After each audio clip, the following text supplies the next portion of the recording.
네, 안녕하세요. 무역계약론 13주차 사전제작 강의 진행하도록 하겠습니다. 우리가 오프라인 수업 때 선화증권과 관련된 뭐 운송계약이라든지 아무래도 이제 CIF는 핵심이 매도인이 매수인을 위해서 운송계약과 보험계약을 체결해 주는 것에 핵심이 있기 때문에 그 중에 이제 한 부분인 운송계약과 관련된 내용 그리고 선화증권 그런 부분에 대해서 좀 살펴보았고 이 사전체적 강의에서 우리가 추가적으로 살펴봐야 될 부분은 매도인의 다른 의무인 보험계약과 관련된 부분들을 조금 살펴보고자 합니다.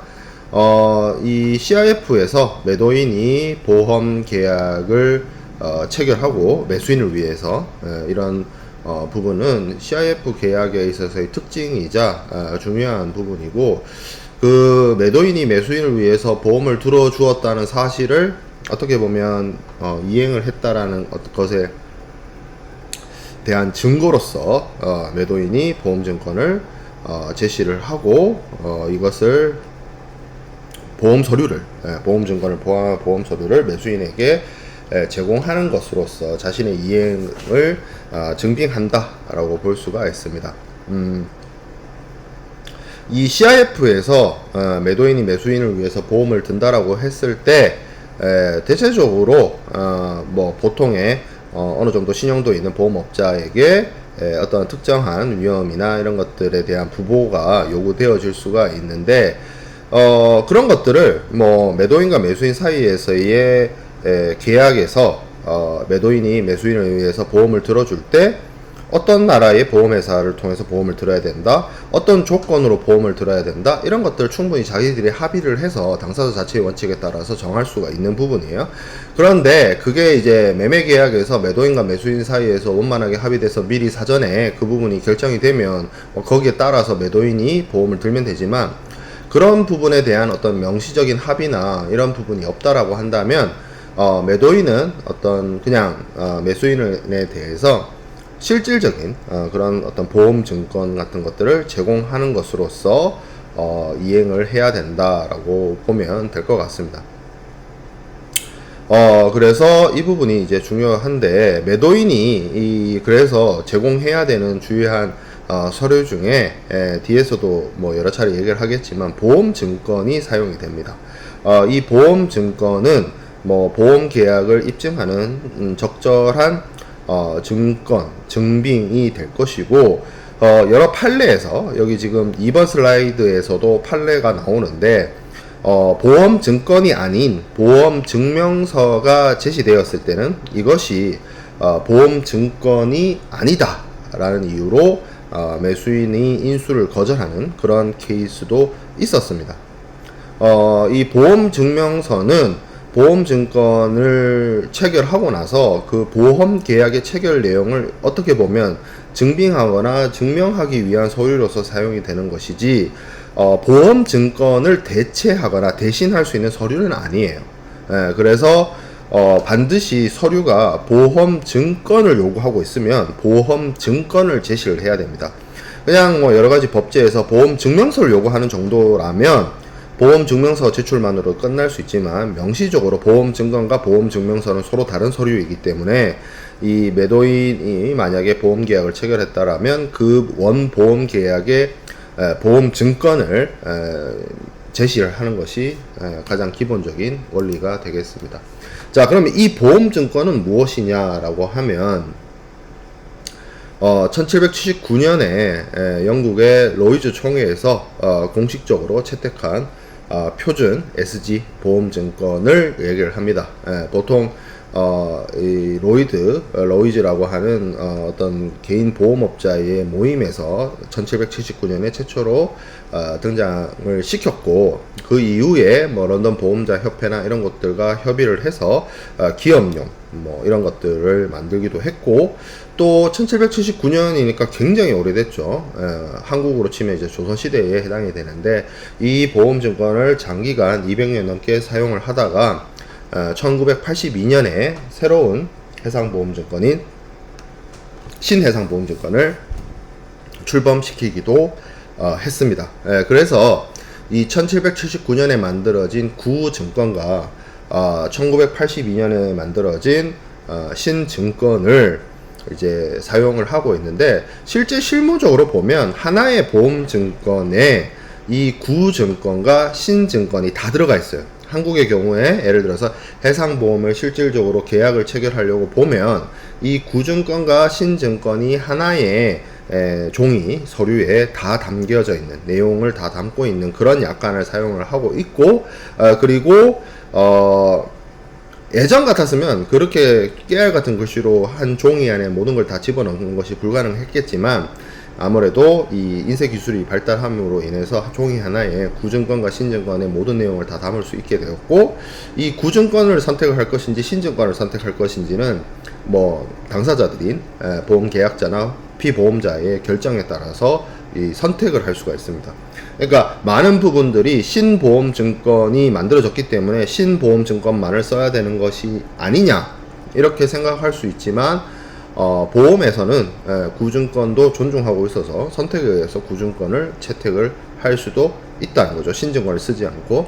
이 구증권은 1779년에 만들어졌기 때문에 굉장히 그 사용되어 있는 영어 표현이라든지 이런 것들이 고어, 옛날 말이라는 뜻이죠. 옛날 말로 되어 있고 난해한 문장으로 되어 있습니다. 그래서 현대 영어에서 쓰이지 않는 단어나 표현들이 들어가 있기 때문에 이해하기가 어렵고, 그리고 그 1779년이면 범선, 그러니까 소위 말해서 뭐 슬루프와 같은 범선들이 사용되던 시기에 보험증권이 만들어졌기 때문에 오늘날의 그 어떤 여러가지 해상 운송이라든지 항만 물류라든지 그런 현황이나 이런 부분하고 뭔가 현실적으로 맞지 않는 그런 불합리하다는 부분이 문제가 제기되고 있었어요.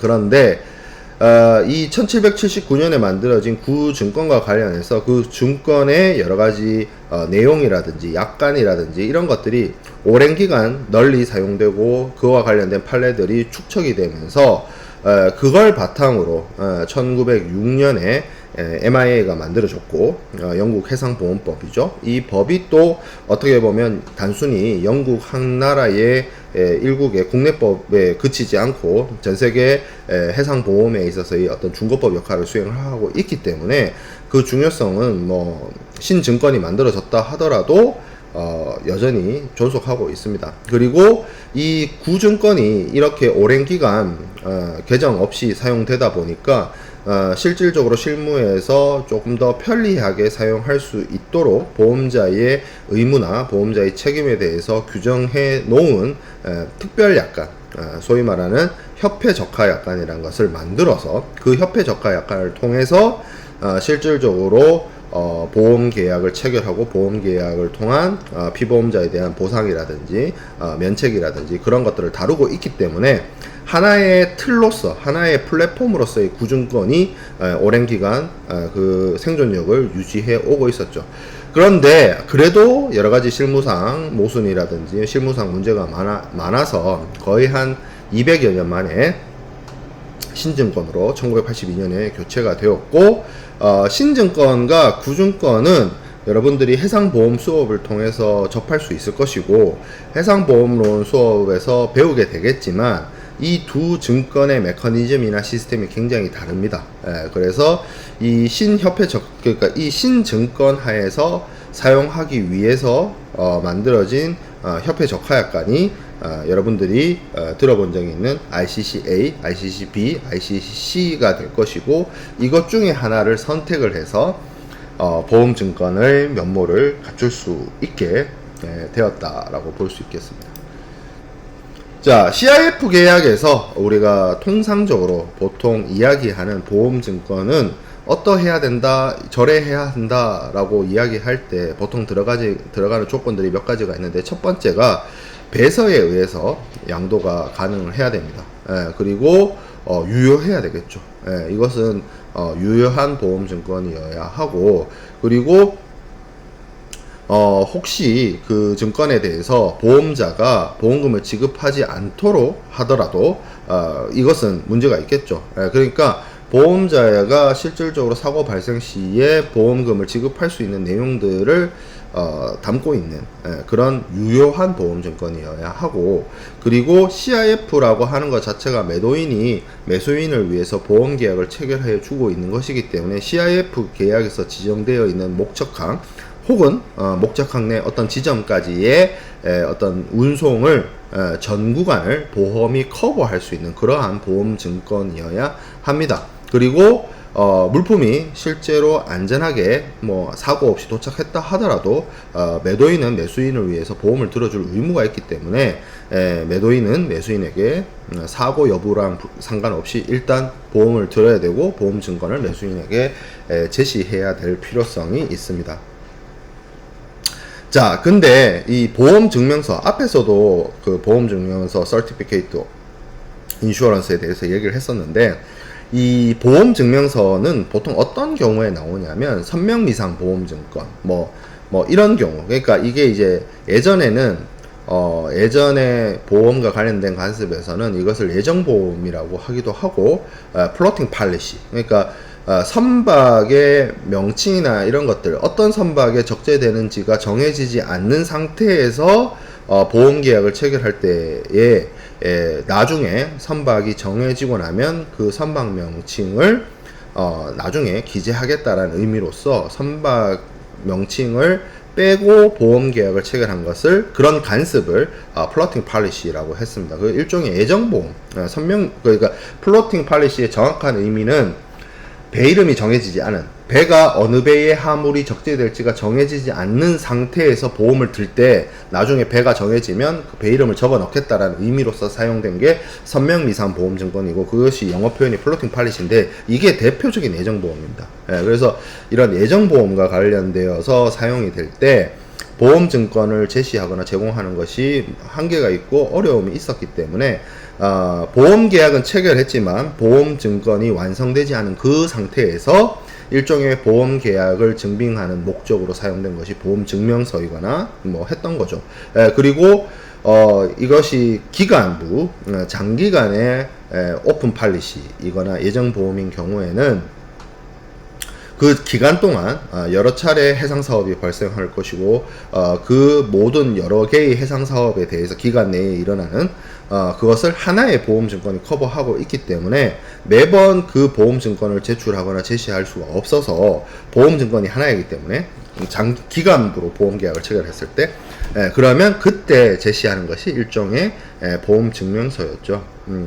근데 그렇기 때문에 이런 예정보험이라든지 오픈 팔리시라든지 플로팅 팔리시라든지 이런 경우에는 필수적으로 보험증권이 사용되어질 수가 없고 보험 증명서가 사용되어질 수밖에 없다라는 것을 실무에서는 알고 있지만, 그렇기 때문에 알고 있기 때문에 인커텀스에서는 보험증권도 인정하고 보험증명서도 인정을 합니다. 하지만 영국의 해상보험법인 MIA나 이런 데에서는 보험증권만을 인정을 하고 있고, 뭐 UCP 600이라든지 그런 곳에서도 보험증권을 요구하고 있기 때문에 그것이 조금 문제가 되거나 할 수가 있습니다. 물론 최근에 들어온 UCP 600에서는 뭐 증명서에 대해서도 효력을 인정하는 내용들이 있긴 있어요. 그건 뭐 여러분들이 무역대금 결제 가서 좀 살펴보면 될 것 같고, 보험 금액, 보험 금액은 보통 이제 일반적으로 보험을 들 때 보험에 부과하는 금액이라고 볼 수가 있는데, 이것은 사실 계약상 약정된 금액으로 하게 돼 있습니다. 거기에 따라서 가게 되는데, 뭐 그런 게 없다라고 한다면 기본적으로 송장 가격이라든지 선적 비용이라든지 보험료의 한 10%의 기대이익, 희망이익을 가산하는 것으로서 보통 이야기를 하고 있습니다. 그러니까 CIF니까 CIF 인보이스 가격이 있을 거 아니에요. CIF의 인보이스 가격에 한 10% 정도의 마진, 기대이익이나 희망이익을 붙여서 그것을 더해서 이제 보험계약을 체결하는 것을 대체적으로 그렇게 진행을 한다. 이 정도로 정리를 하면 될 것 같습니다.